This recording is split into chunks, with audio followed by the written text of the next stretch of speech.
Hey everybody, welcome back to the kitchen. Today we are doing a super, I guess what I would call a super special dish. It's one of the most simplistic that we've done so far. I promise you. I know I say that a lot. I know you're rolling your eyes right now, but I promise you, this is a really, really simple dish when it comes to preparation steps, cooking, ingredients, everything. Very short ingredient list, but it is something that you could serve to your fancy friends, to anybody you're trying to impress, your boss, your in-laws, whatever. It's such a good, tasty, just such a good dish. People love it. So we are making fig glazed chicken today. I know, right? Oh my gosh, it's so good. So let's jump into it. Again, super simple ingredients. Now, I'm cutting the recipe in half for what I'm cooking right now. It's just me and my husband, so I don't need to serve 6 people. So I hope to not misspeak. I'm going to try and talk what the recipe is so that I don't confuse y'all, but I'm going to be doing half of it. So don't let that confuse you. If you see something and go, that doesn't look like the right amount, that's why. But what you want to do, this will serve 6, and you want 6 pieces of chicken. I typically do thighs. That's what I serve at the restaurant. You know, you've heard my spiel on dark meat and bone in and all that kind of stuff. But for today, I've got, ooh, look at that, leg quarters. So 2 leg quarters. It's about 1.5 pounds. You want about 3 pounds of chicken. This is 1.5 pounds, so it worked out perfectly. These are from our chickens that we butchered, I don't know, maybe 6 weeks ago. So fresh and local. Woohoo. The first thing you want to do is put your chicken in a pan, spray your pan, grease your pan, however you do that. Sprinkle salt and pepper on it, just, like you would salt and pepper an egg, just salt and pepper it. Then it's going to go in a 425-degree oven for 20 minutes, just to get it kind of start cooking, roasted, crispy skin, that kind of thing. Then we're going to, my mouth's watering already, it's ridiculous. And I'm sorry, I've got the camera kind of turned. You see that window? Put your eyes out, it's so bright out there. I have got to get a curtain I can hang up there, so I won't be doing this all the time. But anyway, for now, that's what I'm dealing with. So I'll salt and pepper this, and then we're going to make a glaze that is incredibly easy. So it is a 1/4 cup of green onions. Here's my green onions. I'll talk about those a bit more in just a second. It's a 1.5 cups of fig preserves. Now, I've got some homemade fig preserves that I made 2 weekends ago, I think. Our fig tree, I put what I call a lunch lady hairnet over it. We put a bird net over it. So for the first time in the 3 years that we've lived out here on the farm, we're actually getting figs off our tree because the squirrels and the birds aren't getting them all. So yay. Super simple to make, but that's what I'm using. Now, you can use a store-bought fig. This is a super, super good brand. When I can't get enough local figs to make fig preserves for the restaurant for this dish, then this is what I use. It is very clean. Figs, fruit juice, concentrates from grape and date, lemon juice, and fruit pectin. That's it. So it's a really low ingredient, quality ingredient, really tasty. It's a French brand. I carry this in my market, and I started carrying it for this particular dish. Now, my fig preserves are figs from my front yard and coconut sugar. That's it. But anyway, that's it. So you want 1.5 cups of that. Then you're going to use a tablespoon of honey from my girls in the back. Yay. And then we've got 3 tablespoons of balsamic vinegar. I've got an Italian balsamic that's really nice. A quality balsamic is a good thing. It's important. A little bit of thyme. Give me a little bit of thyme, but you can use fresh or dried. They're both listed on the recipe. And that's it. Oh, and some butter. I already put my butter in my pot. So my butter's ready to go. And literally, we're going to melt the butter, add all this stuff, cook it down for a little bit, roast these 20 minutes, pour off the liquid that comes out of the chicken from the roasting. Pour the glaze over back in the oven, and finish them off. And that is all there is to it. So it's so incredibly simple. If you're having guests over, you can have the glaze made, have the first roasting step finishing up, and then whenever you're ready, it takes about 20 minutes to finish it in the oven. Pour your glaze over, cover, pop it in the oven, entertain your guests, pull it out, and blow everybody's mind with your culinary expertise. It's awesome.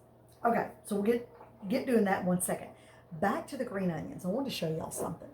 So this is a ginormous jar. I have 2 of these of dehydrated green onions. Like a crazy person, a year ago, I planted enough green onions to feed our entire parish. I don't know what I was thinking. But anyway, when they all came ready to harvest at the same time, I had a huge bucket full of green onions. I'm like, what the heck? And a lot of times I'll cut them up and bag them and keep them in the freezer. And that's great. I do that at the restaurant. It's a great way to keep them. But it was way more onions than I wanted to have taken up space in my freezer for just me and my husband, because we don't use them, go through them that much. And I never use them fresh. Don't give me a salad with a green onion on it. I'll throw it at you. But I cook with them a lot, and that's fine. So I thought, I'll just dehydrate these boogers. So I cut them up like I would cut them, just, little mince. Put them in my dehydrator, ran them through there, dumped them in here. You can hear they're dry. And whenever I need green onions for a recipe, now I wouldn't do this for a salad. If you like green onions in your salad, I wouldn't do this because it's not the exact same as fresh. But to rehydrate them for cooking, it's fantastic. So the recipe is a 1/4 cup of green onions. So I put my 1/4 cup in here. I put a 1/4 cup of hot water, as hot as I can get it. I mean, you could boil it, but I just get it as hot as I can get it out of the tap. Put it over there and let it sit. And they will rehydrate. And they're no longer crunchy, and they're soft, and they're fantastic. And then when I'm ready to use them, I'll just flip it over in my strainer, strain off the extra water in the dish, off we go. It's a great way to keep them. So if you find yourself being weird like me and planting too many, or if you can get a super good deal on local, organic, both, whatever, I'd encourage you to do this. And then when you're prepping your meal, I mean, it's not that cutting up green onions takes that long, but it's quicker to measure whatever, and it's 1-to-1. 1/4 cup green onions, 1/4 cup hot water, set it to the side, rock on with your stuff, and then drain it and go on, in your process, or a cup, or whatever you need. Just a great way to keep them, have, fresh green onions on hand without going like, crud, I didn't get them. I have to go to the grocery store. I live too far out for all that jazz. So anyway, that's my infomercial on that topic. So we're going to flip the camera down, make the glaze. I promise you it's going to take us that long. I'm going to pop the thighs, they're the leg quarters, beautiful, aren't they, in the oven, and then we'll come back. I'll add the glaze, and then we'll come back when it's done, and that's all there is to it, y'all. This is such a fantastic dish. One other little tidbit. You know how I am about people wasting food and being afraid of food and the fear that's been placed in so many people about, if it's thawed out too long and all this. These thighs have been in my refrigerator for a week. A week. I was going to do this recipe last Monday. This is Tuesday, not the next day, Tuesday a week. I got it out on Sunday, let them thaw, something happened, I don't know what, didn't get it done, put them in the refrigerator. They've been there ever since. They're beautiful. They don't smell, there's no color, there's nothing wrong with them. Raw chicken in the refrigerator, being cold, it was in a vacuum sealed package, wrapped up, it's perfectly fine. So y'all, don't be afraid and think, I thawed it out 2 days ago, it's got to be bad, throw it out. Don't. And here, the nose test, the smell test. If it smells funky, it's funky, get rid of it. If it doesn't, and it's been cold, it's fine. So, anyway, off my soapbox. Okay, let me get the camera turned down and we'll get busy. Okay, so, there's my chicken, and I'm just going to salt and pepper it like I would if it was an egg. The same way I would eat an egg. Just, how would you salt and pepper your food that you're fixing to sit down and eat? Now, if you like extra salt, throw you some extra on there. If you like extra pepper, throw you some extra on there, whatever. But that's how I would do it.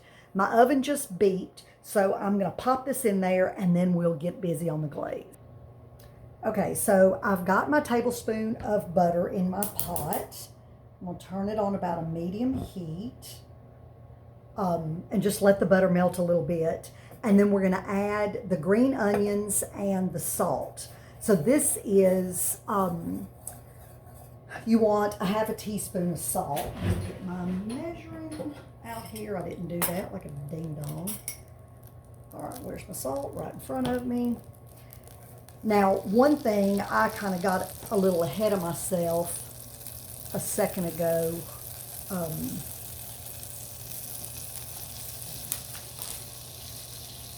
The green onions, you know, like I said, you need a quarter cup. I let these sit for about 10 minutes. I mean, that was the first thing I did when I came in. It doesn't take long for them to rehydrate. And see, look at that. They're great. I also did too many because I was looking at the full recipe and not paying attention to my own comment that, hey, I'm doing half of this. Ding dong. All right. Now, the recipe says saute for 3 minutes. The purpose of that is to soften up your green onions so they're not hard and crunchy, and just, you know, kind of let them meld with the butter. Since these are rehydrated, they're already soft. So we won't have to go a full 3 minutes. Turn this down just a little bit more. I mean, just a minute or so is plenty of time. Okay, so now we're going to add our preserves, honey, vinegar, thyme. So preserves, get all my junk out of the way. You need a cup and a half. So let me get mine measured out. Y'all, these things, the first day after I made them, we had breakfast and had a piece of sourdough, and I smeared preserves all over them. And here, you know, I like mine pretty chunky, so I don't puree or cut up the preserves. I just put them in the pot, throw some coconut sugar over them, just a spritz of water, and let them simmer real slow and real long. That is all there is to it. And you talk about good. I mean, give me a biscuit and goodness, I'll hurt myself. All right, so we're going to add our cup and a half of preserves. So stinking good. All right, then we need a tablespoon of honey.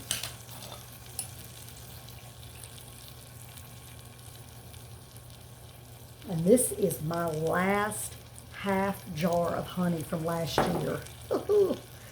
It's the middle of July. I'll be harvesting at the end of the month, and it's a good thing because I'm about out. All right, so we're going to stir this around. Smells good. And then we need 3 tablespoons of balsamic vinegar. And again, you know, make sure you get a really good quality balsamic. It makes all the difference. All right.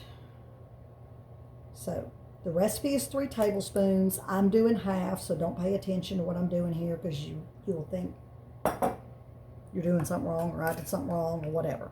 But I'm just cutting mine in half. All right. And then we need a teaspoon of dried thyme. And again, you can do fresh or you can do dried. I never have fresh thyme. It's just not something I've ever planted. I guess I should see about doing that, but I haven't done that. So you have all of this mixed together.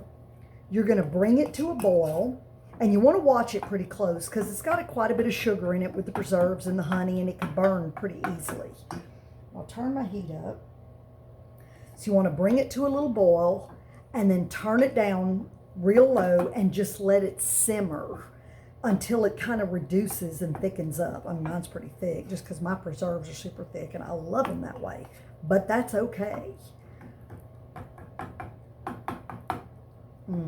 God, it smells, something about figs and balsamic vinegar is absolutely amazing. But we'll let this, see, it's already starting to kind of bubble. It'll be boiling here in just a minute. The more you stir, the longer it takes to boil. Let's see, that's a nice little beginning of a boil, so I'll stir it a little bit again. And see, there it's going. So I'm going to turn it down. Got my little piece of green onion stuck on the spoon. Turn it back down real low. And now I'm going to let it simmer about, I don't know, 5 to 8 minutes. I've got 14 minutes left on my chicken. If you use fresh thyme at the end of your simmering, you'll pull that fresh twig or sprig of thyme out and toss it. But since I've got dried thyme, mine's just small and mixed in, so there's nothing to remove. But I'm going to simmer this, like I said, I don't know, I'll do 5 to 8 minutes, probably about 5 or 6. And then just turn it off. When my chicken is ready, I'll pour off the liquids, just because you don't want too much water and grease and stuff out of your meat in there and making your glaze watery. So I'll pour it off. I save it, of course, and pour it over my dog's food, and they think I'm the greatest human on the planet. And then we'll put this on top, you know, just spoon it over evenly, and I'll show you how we do that. And then it goes, you cover it, back in the oven 20 minutes, pull your foil, give it another 5 to 8 minutes, and you're good to go. So, I mean, you're talking less than an hour from beginning to end for this fantastic dish, and the hands-on time is very little. Okay, so we're just going to let this simmer. It's really low temp, and pull our chicken out when it's ready a little bit, and we'll go from there. Okay, so the chicken just came out of the oven. See, and it's partially cooked. Now what I'll do, because I have these silicone gloves, I'll just do like that. Because it's silicone, I can wipe it off, no biggie. And like I said, just doing 2 leg quarters doesn't, you know, put as much. And plus, if you have store-bought chicken that's been injected with water, it's going to be totally different anyway. But, so there's our partially cooked chicken, in my case, leg quarters. So now I'm going to take my glaze that I simmered. I did it about 7 minutes. And then just golly, it smells good. I just turned it off and let it sit on the stove while the chicken was finishing. And then I'm going to put this all over. Now, one thing, my mouth's watering so bad I can't hardly talk. You know, doing leg quarters, there's more surface area than with, I'm sorry, doing thighs has more surface area than a leg does. So I've got a little extra glaze, oh, break my heart, than you might have if you had more thighs. But the key really is just make sure your chicken's covered totally. Oh my gosh, y'all. Now, this is going to go back in the oven for 20 minutes, and it's still on 425. And then, oh, I got to cover it. Oh, about to screw up. I'm going to cover it 20 minutes. Then I'll take the foil off. Give it 8 more minutes just to kind of finish out the cooking, and we're done. And it's time to eat. And that's all there is to it. So I'm going to pop it in here. I may come back when I take the foil off. I may not. Y'all may be like, well, I can take foil off without a tutorial. And but I'll show you the finished product because it looks about like that. It's just a little more cooked. But golly, y'all, it's good. You got to give this one a shot. So stay tuned. Okay, there's the finished product. And I guess, you know, a picture of it, a video, whatever, it doesn't look real pretty. You know, it's just a fig glaze on top of chicken. But dadgummit, I'm telling you, the flavor is unbelievable. I'm going to cook some angel hair pasta, I think, and serve buttered pasta with the chicken. And I've got some purple whole peas, and that's going to be supper tonight. So y'all give this a shot. I promise you, You will love it, and it will impress anybody you serve because it is so amazing. So y'all have a good one, and I'll see you here on the next video.